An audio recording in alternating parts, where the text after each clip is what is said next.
Caleidoscópio está de volta ao vivo na tela da TV Horizonte, PUC TV e TV Educar.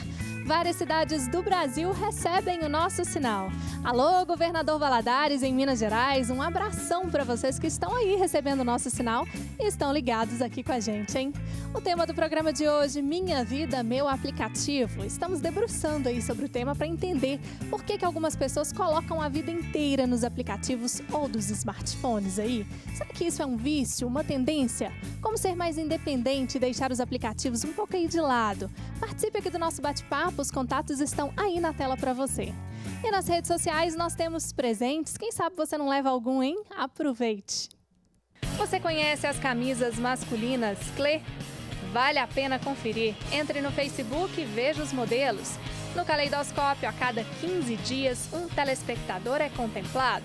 Saiba como participar da promoção no Facebook do Caleidoscópio. Quer ganhar uma pizza grande com refri 2 litros? Então vá lá nas nossas redes sociais, participe e concorra.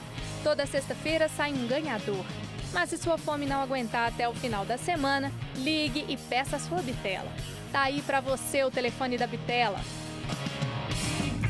Gostou do estilo da Clay? Sentiu até o cheirinho da pizza? Então aproveite, participe, vá lá.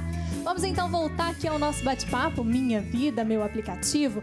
Doutora Camila, no bloco anterior, inclusive, a gente terminou falando um pouquinho sobre isso, assim, um pouco dessa dependência, né? E aí nós temos dados, até um levantamento feito pela revista Time, que cerca de 18% dos brasileiros admitem entrar em pânico se ficarem sem o aparelho. Inclusive, existem algumas doenças que estão relacionadas a isso, né? Uma que chama nomofobia, que é a mistura de non, mobile e fobia, que é uma pessoa que não pode ficar sem telefone. Isso é um fenômeno comum, algo que a gente realmente vai vivenciar mais, tendo em vista que as pessoas estão usando muito aplicativos? Eu acho que esse é um fenômeno que está crescendo cada vez mais. Não tem como a gente voltar atrás, né? E tirar a tecnologia da vida da gente, tirar um telefone, tirar a internet de dentro do celular, né? E a nomofobia é uma situação muito importante, porque em um pequeno salto você já está completamente dependente daquele aparelho e também dos aplicativos dentro dele. E uma das características é aquela pessoa que não desliga o telefone para dormir. E às vezes, quando o sono dá aquela, fica um pouco mais leve, ao invés de ele fechar o olhinho e continuar dormindo, ele pega o telefone, que às vezes está debaixo do travesseiro, né? E dá uma olhada no Facebook. Então. E o sentimento é, não posso perder nada. É isso que as pessoas têm relatado. E isso assusta também, porque tem outras doenças relacionadas a esse tipo de distúrbio, podemos dizer assim, né? Esse distúrbio. Ficar sem o Facebook, ficar sem entrar na timeline, por exemplo, ela falou, parece que eu estou perdendo tempo, né? E como mensurar, assim, até que ponto isso está sendo um malefício, está causando algum tipo de mal para a minha vida, essa dependência? Essa mensuração é que é a parte mais difícil, porque quem está submetido a ela não percebe o tanto que depende dela. Na verdade, você nem percebe, nem usa esse termo dependência. Quem está submetido nem percebe o tanto que usa e o tanto que não se desconecta, né?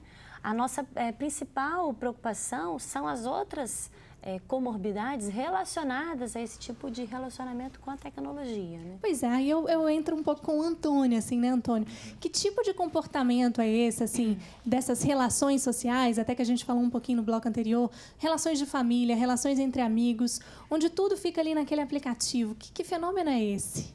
Olha, eu acho que tem uma questão que a gente precisa falar, que é um viés que esses aplicativos eles produzem, que é o seguinte: geralmente, quando nós nos relacionamos nesses ambientes, eles tendem a mostrar para nós aquelas pessoas, aquelas ideias com as quais nós temos mais afinidade. Isso é muito problemático, porque, na verdade, vai fazer com que a gente se reúna em grupos que se pareçam conosco. O primeiro problema disso é que as pessoas perdem a riqueza de se relacionar com pessoas que são diferentes. E a longo prazo, talvez uma consequência ainda maior para a sociedade, é da gente correr o risco de ter uma sociedade cada vez mais intolerante com a diferença. Porque seja o aplicativo um Tinder, seja o aplicativo no Facebook, ele gera essa tendência de mostrar para nós aquilo que a gente tem mais familiaridade, aquilo que a gente gosta mais, as ideias com as quais nós concordamos. Isso é muito perigoso.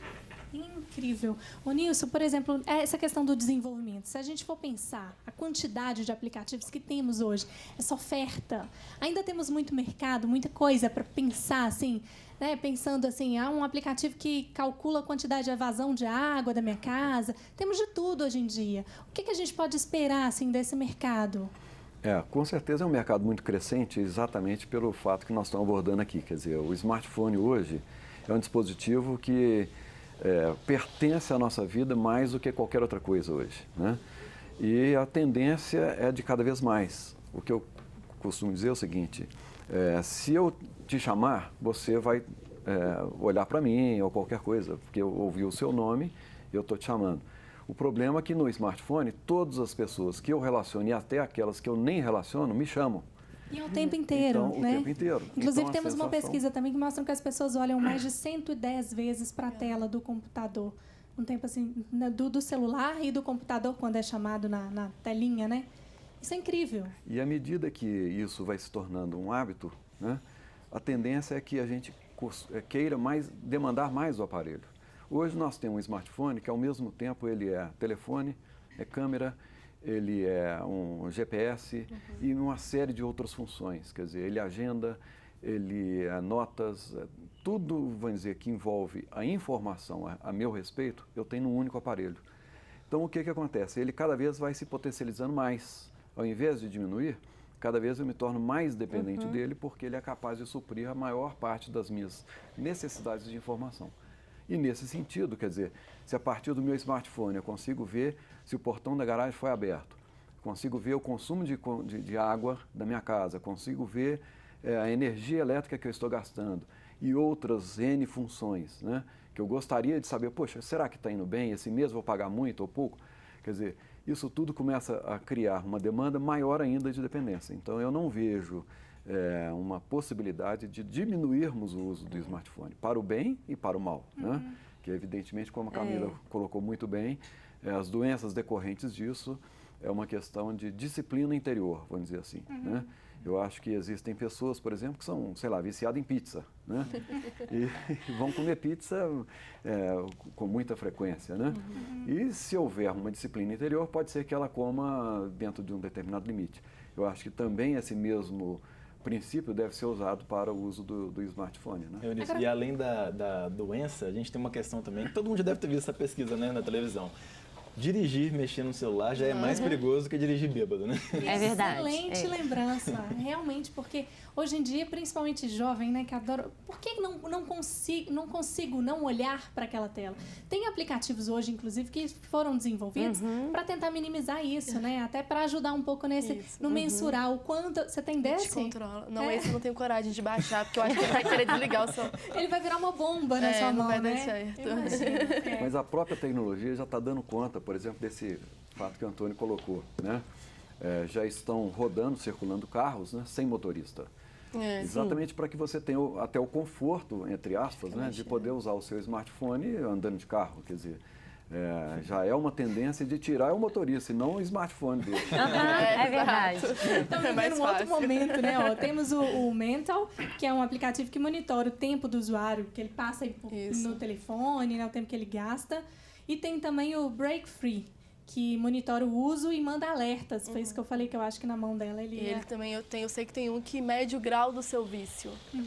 Ele vai medindo o seu grau grave, procure um médico, procure ajuda. É de verdade, gente. Vai, tipo, te alertando, tipo, tá bom, vamos parar. E ele desliga o celular. Agora hoje, por exemplo, assim, qual aplicativo você mais usa? Eu, no dia a dia, o WhatsApp.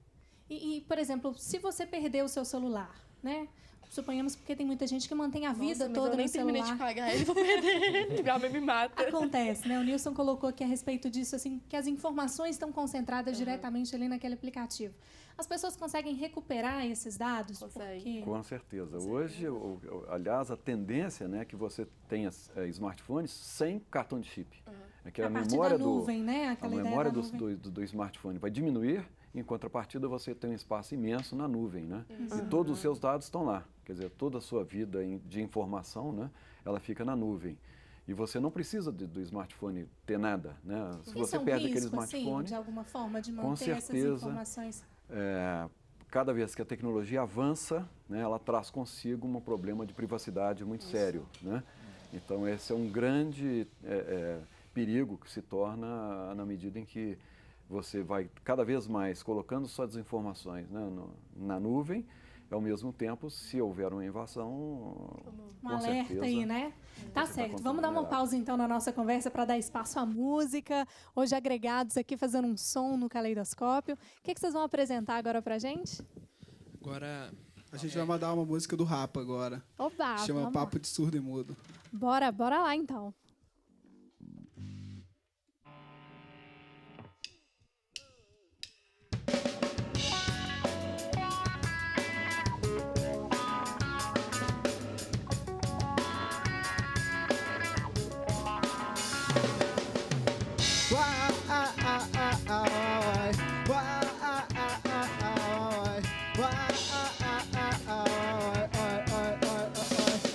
O nascimento de uma alma é coisa demorada. Na parte do jazz é que se improvise.